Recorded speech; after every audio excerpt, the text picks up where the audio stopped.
L'avenir de nos pensions en question et les questions, ce sont les vôtres. Madame, monsieur, bonsoir, bienvenue dans QR L'Actu. Je vous présente nos deux invités du jour. Tout d'abord, Marie-Hélène Ska, secrétaire générale de la CSC. Et face à vous, il y a Jean Hendricks, professeur d'économie à l'UC Louvain. Avec nous, deux citoyens qui vont intervenir tout au long de cette émission. Ils ont eux aussi des questions. On accueille Didier Vandeneyde qui nous vient d'Andenne, c'est en région namuroise. On accueille aussi Nicolas Nice de Amay. Bonsoir à tous les deux. Mais monsieur Vandeneyde, c'est vers vous que je vais me tourner. On prend donc la direction d'Andenne. Vous avez l'impression que les choses ont pas mal changé en plusieurs années en ce qui concerne les pensions. Et vous vous demandez si tout ça est bien normal. Il y a une évolution qui vous inquiète un peu. C'est-à-dire que moi, j'ai commencé ma carrière au milieu des années 70, je viens de la terminer. Et l'idée, comme je suis rentré dans une société publique, c'était qu'on gagnait un peu moins que dans le privé, mais pour arriver à avoir une pension confortable. Et il se trouve qu'au fil des décennies, les différents gouvernements ont quelque part rompu le contrat social, et changent les règles, diminuent les avantages en prolongeant même les carrières. Eh bien, on va en discuter avec Jean Hendricks, notamment sur cette question des 67 ans, sur lequel on a été beaucoup interrogé, l'allongement des carrières. Les gens ont l'impression que vraiment, là, on les a un peu trompés. Ils avaient entendu non, on n'ira pas, et puis voilà que c'est 67 ans. C'est définitif ? Donc, je crois que les 67 ans sont définitifs. J'en suis un peu responsable, étant membre de la commission pension. Nous avions quand même proposé un peu secrètement à la fin du document cette possibilité-là. Je pense que c'est irréversible et puis c'est un peu une mutation dans la société et l'allongement des espérances de vie. C'est vrai que ce n'est pas pour tout le monde. C'est vrai qu'on peut discuter des inégalités dans les allongements de l'espérance de vie. Mais ce qu'il faut aussi dire, c'est que le monde change. On a eu le Covid ici. C'est une crise exceptionnelle. On doit aussi accepter de s'ajuster en fonction des circonstances.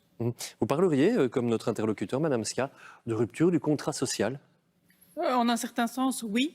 Parce qu'effectivement, on doit pouvoir avoir de la stabilité dans le domaine des pensions. C'est important de pouvoir faire des prévisions. Et puis, Jean Hendricks vient de parler de la nécessité d'amener à 67 ans. Ce qui est important pour nous, c'est de pouvoir travailler en bonne santé et de pouvoir continuer à vivre en bonne santé après la pension. Donc, ce n'est pas tellement une question d'âge, c'est surtout une question de durée de carrière. Et aujourd'hui, quand on a ces années de carrière, on doit pouvoir partir à la pension tant qu'il est encore temps et dans de bonnes conditions. Avec tout de même, ces derniers temps, et dans le projet qui a été évoqué, une question sur laquelle les gens ont beaucoup réagi. On vous a posé la question via l'application Opinion RTBF. Vous pouvez voter, notamment via le QR code en bas à droite de votre écran. La pension possible à 60 ans, mais à condition d'avoir 42 ans de carrière. Les gens ont beaucoup commenté ça. Qu'est-ce que vous en pensez ? Et ils nous ont dit très majoritairement, quoi qu'il arrive, 42 ans de carrière, c'est beaucoup trop long. Et ça a inspiré un message à Muriel qu'on peut découvrir. Faudra-t-il donc totaliser 42 ans de travail dans le même endroit pour pouvoir bénéficier justement de ce qui est prévu en matière de pension ? Jean Hendricks. Non, certainement pas dans le même endroit. Et en fait, c'est même impossible aujourd'hui. C'est ça un peu la nature du changement. C'est qu'on ne travaille plus au même endroit toute sa vie. Donc une carrière est complètement dispersée sur différents employeurs, différents régimes, avec des changements presque permanents.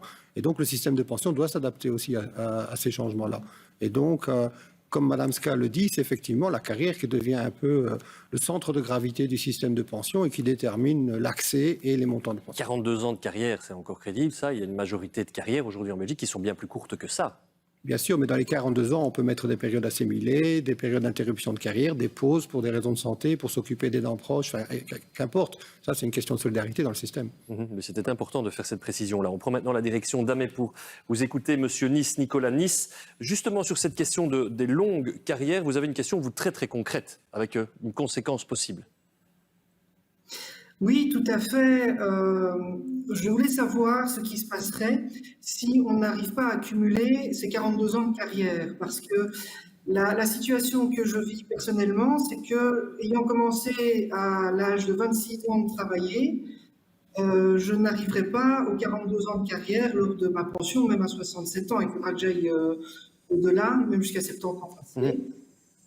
Donc voilà, je voulais savoir un petit peu ce qu'il en était. Mais cette question-là, elle est revenue très très très souvent aussi, donc on ne va pas faire un cas individuel, mais d'une manière générale, il y a une inquiétude pour ces gens qui n'iront pas à 42 ans de carrière, pension rabotée ? Oui, et cette inquiétude, elle est effectivement légitime, puisque si vous n'avez pas vos 42 ans de carrière, vos 45 ans de carrière pour la pension complète, vous n'aurez pas non plus une pension complète. Et donc, c'est effectivement un des enjeux des discussions aujourd'hui.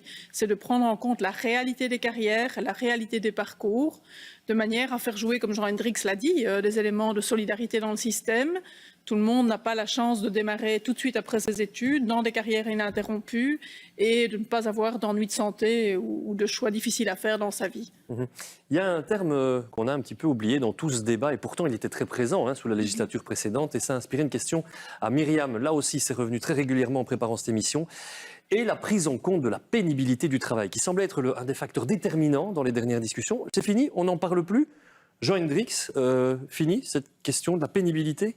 Non, je crois qu'on a mal négocié, abordé ce dossier. Je veux dire, au niveau de la commission pension, nous avions mis un rapport intermédiaire en 2015 sur le sujet. Je pense qu'il faut vraiment réfléchir à cette question de la pénibilité, en parallèle à la question de la progressivité du départ à la pension.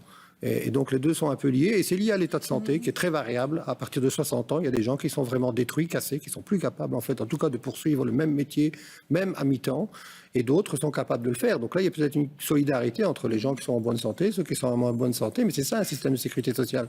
C'est organiser systématiquement une solidarité entre les gens qui ont la chance d'être en bonne santé, les chanceux, comme disait le ministre Van den Broek ce week-end dans la presse, en fait, et les moins chanceux qui ont un métier dur et qui sont cassés très vite.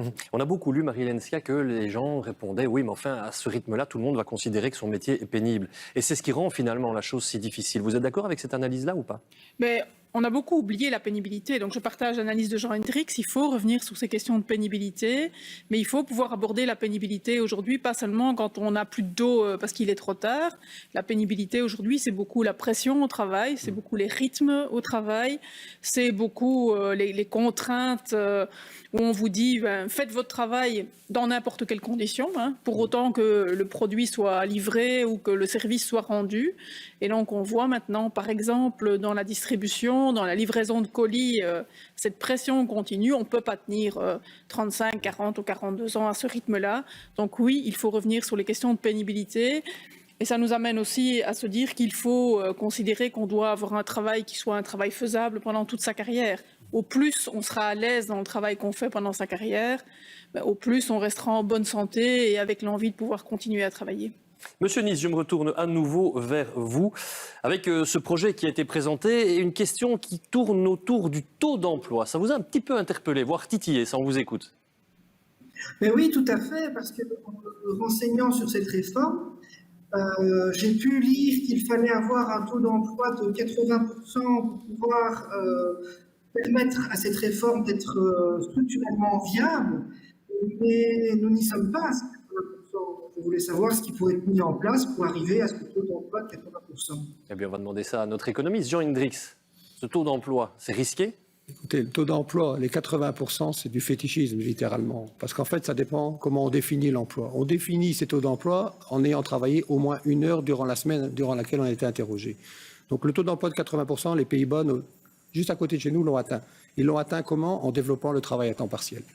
Il y a une loi qui a été donnée et qui autorise chaque travailleur à exiger de son employeur de passer à temps partiel s'il le souhaite. On a 50% des emplois aux Pays-Bas qui sont à temps partiel, et principalement concentrés chez les femmes aussi, mais chez les plus âgés. Et donc ça, c'est une forme intelligente de réflexion autour de la question de la pénibilité. C'est de ralentir, de souffler, de ne plus travailler au même rythme. Nous, on a un modèle différent où on fait travailler les gens de manière intensivement, on les épuise et puis on les jette. Et vous avez parlé de cette question de la pénibilité importante pour les femmes, évidemment, souvent, et notamment dans la question des longues carrières. On aurait pu en toucher un mot tout à l'heure, je rebondis là-dessus. Elles pourraient être victimes de ces longues carrières parce qu'elles n'ont pas l'occasion, on le sait, des mères célibataires sont souvent un peu touchées plus que les hommes par cette problématique de la pension. Même sans être mère célibataire, les femmes sont plus touchées aujourd'hui, c'est la réalité. Elles pouvaient partir à l'âge de 60 ans. Au moment de l'harmonisation européenne, elles sont passées à 65 ans en une fois, et puis maintenant à 67. Et on considère qu'élever ses enfants, partager les choix familiaux, c'est pas du travail. Donc oui, je partage l'avis de Jean Hendrix, les 80% de taux d'emploi, c'est du fétichisme aujourd'hui. Ce qui compte, c'est quelles cotisations sont versées pour financer le système demain. Et donc, on est entré depuis les années 80 dans un système où on a baissé les cotisations sur le travail en disant il n'y a que des gagnants, le travailleur et l'employeur, sauf qu'on a oublié que Les cotisations, elles servaient à quelque chose, elles servaient à financer nos pensions. Donc aujourd'hui, il faut ramener ce troisième acteur, l'État, au centre du jeu et se redire que nos cotisations, elles servent à quelque chose, elles servent à financer demain et après-demain et des périodes dans lesquelles on se sent bien et en bonne santé. Transition toute trouvée parce que vous parlez du rôle de l'État et je crois que M. Van den Eede a une question à ce sujet. On vous écoute. Oui, en effet, c'est pour ça que je souriais. Au début des années 2000, fin des années 90, les gouvernements ont proposé, enfin, se sont engagés de passer d'un système capitatif dans les années 60 où on cotisait chacun individuellement pour sa pension à un système global pour l'ensemble des régimes, pension, chômage, etc. Mais l'État devait apporter des financements alternatifs. Au début des années 2000, on se rappelle qu'il devait apporter plusieurs milliards de la vente des concessions GSM. L'argent n'est pas arrivé dans les caisses et ça continue d'année en année. Le financement alternatif ne trouve pas de réponse suffisante pour payer les pensions. Bonne analyse, ça, Jean Hendricks. L'État ne joue plus suffisamment son rôle. Et est-ce qu'il a une bonne explication à cela ou c'est pas du tout le cas ? Oui, en partie raison. En fait, ça pose la vraie question de comment on finance tout ça.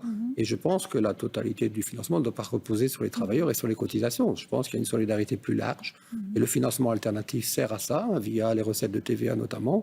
Il faut quand même rappeler à monsieur qu'on vient d'injecter par le financement alternatif, en tout cas le budget de l'État, 14 milliards dans la sécurité sociale pour financer le chômage temporaire et toutes les mesures de Covid.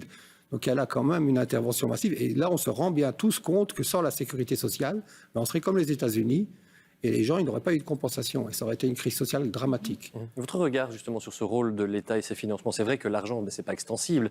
On a connu la crise économique, voilà la crise sanitaire, ça a coûté beaucoup d'argent à l'État. Est-ce qu'il peut encore se permettre d'assurer les pensions sans se mettre en danger financièrement ? Il doit se permettre en tout cas de mener le débat sur qui finance, comment est-ce qu'on le finance, et il doit garantir la stabilité du système.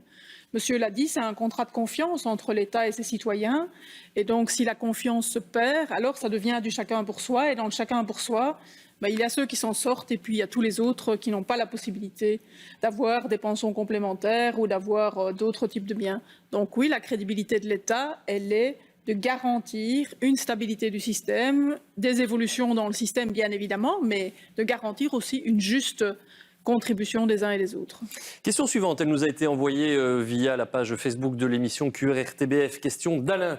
J'ai 68 ans, j'ai travaillé 3 ans au-delà de ma pension et j'ai donc encore cotisé, nous dit-il. En revanche, ma pension, elle, n'a pas bougé depuis 3 ans. Ne pourrait-on faire bénéficier les personnes qui continuent à travailler après l'âge légal d'un bonus annuel de pension ? C'est une bonne idée, ça, cette prime à la prolongation de carrière ? Les personnes que nous avons entendues jusque maintenant plaident pour dire que c'est compliqué d'arriver même à 65 ou à 67 et d'avoir 42 ans de carrière. Donc c'est clair que notre priorité, elle n'est pas aujourd'hui d'allonger la carrière. Alors on se rend bien compte que dans les personnes qui travaillent plus longtemps, il y en a qui le font parce qu'ils ont une pension très faible. Et donc ils sont obligés de continuer à travailler. Mais notre priorité, elle est que chacune puisse s'arrêter à 65 ans, avec des années de carrière et avec une pension suffisante pour pouvoir profiter de ces 10, 15 ou 20 dernières années de vie. On a sondé nos internautes et nos téléspectateurs sur cette question. Un bonus pension si vous prolongez votre carrière au-delà de 67 ans, puisque c'était aussi ça qu'on évoquait. Vous voyez que c'était assez partagé. Une bonne idée pour 53%, une mauvaise idée pour 46% de celles et ceux qui ont répondu. Ce n'est pas un sondage, mais c'est toujours une chouette photographie de ce que pensent celles et ceux qui nous regardent. Oui, je vous écoute. Sur ce point-là, je pense que ce serait une mesure en tout cas plus favorable aux femmes qu'aux hommes. Parce qu'on ne le sait pas, mais les femmes plus souvent vont jusqu'à 65 ans, parce qu'elles sont obligées d'y aller pour compléter leur carrière. Elles ont des trous dans leur carrière. Et donc, elles sont beaucoup plus nombreuses à aller jusqu'à 65 ans que les hommes. Et paradoxalement, elles reçoivent une pension moyenne qui est 33% plus faible que celle des hommes. Donc, ce dossier-là, il va devoir être discuté.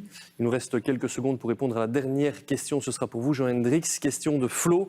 Elle a une assurance pension depuis l'âge de 23 ans. Elle en a aujourd'hui 55. Au départ, son contrat stipulait qu'elle pourrait toucher cet argent à l'âge de 60 ans. Puis, elle a appris que ce serait 65 ans. Et voilà, elle nous l'explique, qu'elle reçoit un courrier qui l'informe que ce sera maintenant 67 ans.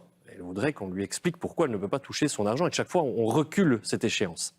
Parce qu'on a décidé d'aligner l'âge de la prise de la pension complémentaire sur l'âge de la pension légale. Et comme moi, elle devra partir à 67 ans, enfin, si elle veut aller jusqu'à la pension légale, mais elle peut partir avant. Il y aura simplement une taxation plus importante sur son capital de pension complémentaire. Mmh. Au niveau fiscal, est-ce que l'État donne d'une main, reprend de l'autre? Parce que ça aussi, je l'ai beaucoup vu passer. Mais elle partira anticipativement avec sa pension complémentaire et donc il y aura un malus, j'ai envie de dire, enfin une taxe sur cette pension complémentaire. Oui, cet argent n'est pas bloqué à la banque, il y a quand même toujours moyen d'aller le rechercher un jour ou l'autre, avec la petite pénalité que vous venez d'évoquer.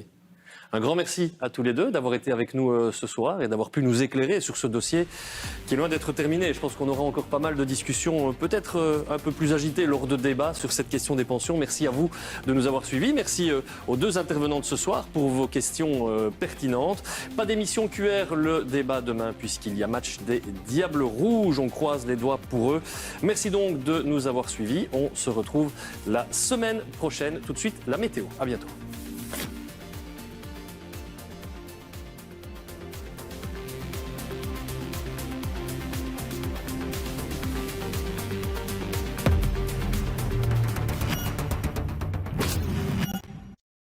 Zappé du pur plaisir de regarder.